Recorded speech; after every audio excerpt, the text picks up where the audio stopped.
My guests today are Andy Rush, the founder and artistic director of Open Voices, and choir members Scott Caldwell and Alice Rush Rhodes.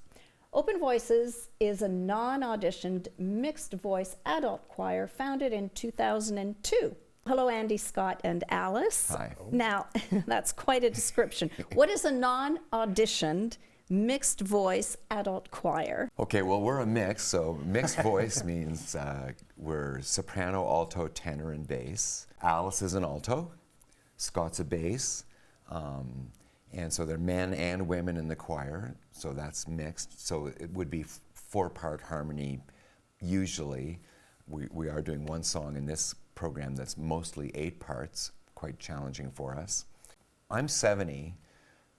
I'm probably the mean age of the choir members. I was one of the youngest when I joined, and I'm still one of the youngest.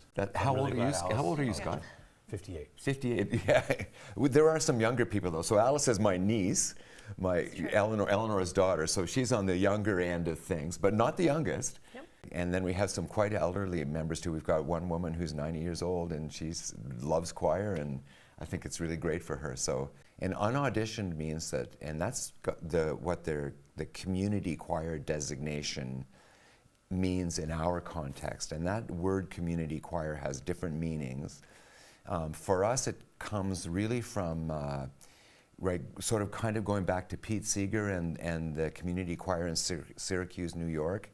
And this was a movement of people getting together to sing just for the love of singing, and also because people together singing was a powerful thing, could be an agent for social change and social togetherness. For those reasons, we don't audition, we don't listen to people's voices. We just welcome people into the choir if there's room to join the choir. That's a different issue. So we don't listen to your voice to see what you sound like, and you could sound beautiful, as many choir members do, and you could have a rough voice, as many choirs do, or as many choir members do, and everything in between. But we're big and we're strong and we're just doing it for the love of it, so we sound great. And you don't have to have music experience. You'll get that along the way. But many members are fabulous trained musicians. Many members are just coming into it because they think it looks like fun and they want to give it a shot.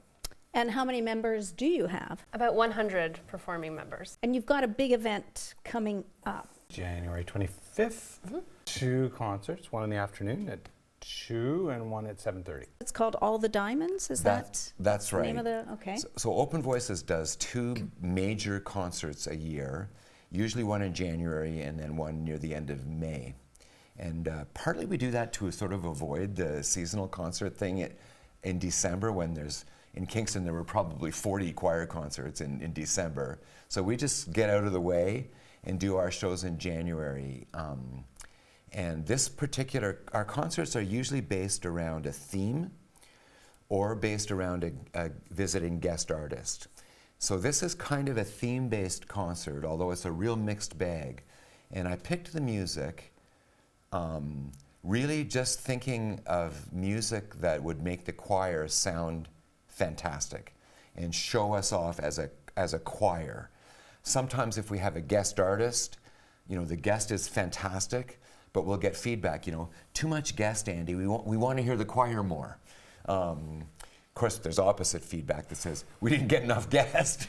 But this concert's all about the choir, and I picked the repertoire from sort of some more serious contemporary choral works that are really feel like classical music, and then some pop tunes, some simple little easy things, some Canadian folk music stuff. But every choice was, the choir sounds great doing this. There's 2 guest artists. Tim Aylesworth is a multi-instrumentalist in Kingston, and he's been with the choir as a member and as our guitarist in our sort of house band for many, many years. This concert has a fair amount of guitar and bass in it, and he's been fantastic. We had band rehearsal last night, and it was just so much fun. Our second guest artist, her name is Yana Yurazova, and Yana is Ukrainian.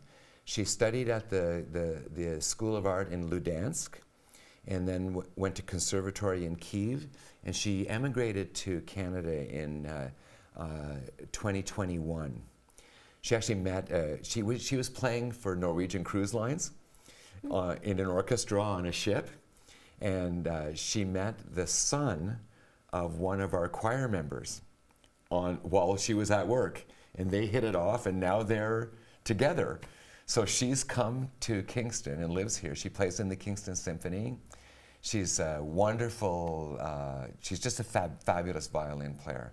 So again, a few of the songs that we were doing had accompaniment parts in them that I thought Yana would be fabulous for. We're doing a Wild Mountain Time, which is twin harp players and violin. That's the accompaniment. It's gorgeous and quite unusual to have two harps as an accompaniment for a choir. And then Yana will also do two solo things on her own, and they're very beautiful. So she's a wonderful musician. So this concert is going to appeal to people who really love choral music. So Alice and Scott, you're both taking part in this event?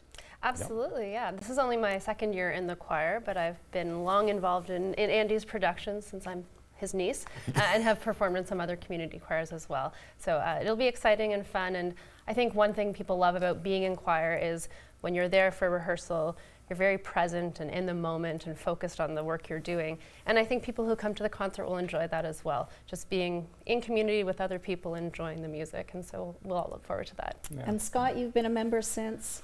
My wife, who has a beautiful voice, joined the choir, tried to join the first year and didn't get in, and then joined. And a couple of years later, and I have no musical experience and I'm not confident as a singer. I've gotten a lot more confident. I sing great when I'm with 80 or 100 people. But she was preparing a practice track for the choir, and I listened to this piece of music. It was a kind of Swahili hymn. And I was like, oh, I'd love to sing that. And that kind of brought me in. So yeah, it's been my Wednesday night gig for a long time. All right, so if people want to come and see the three of you and your guest musicians and everybody else singing. 97 other choir members. 97. How, first of all, the date again is? It's January the 25th. It's a Saturday. It's a Saturday, and at where? Cooks, Portsmouth, at 200 Norman Rogers Drive. And how do people get tickets? They can go to openvoices.ca and buy them online. They can contact a choir member. Everyone in town seems to know a choir member. If you do, you can just ask them and we can pick them up for you. But openvoices.ca, they can be bought online. There will be tickets at the door, but it's good for us and it's good for you to get it ahead of time. Last January was surprisingly well attended, and we actually turned people away. So a warning to people, get your tickets today and come out to this great concert. Thank you for coming in. Thank Thanks. you.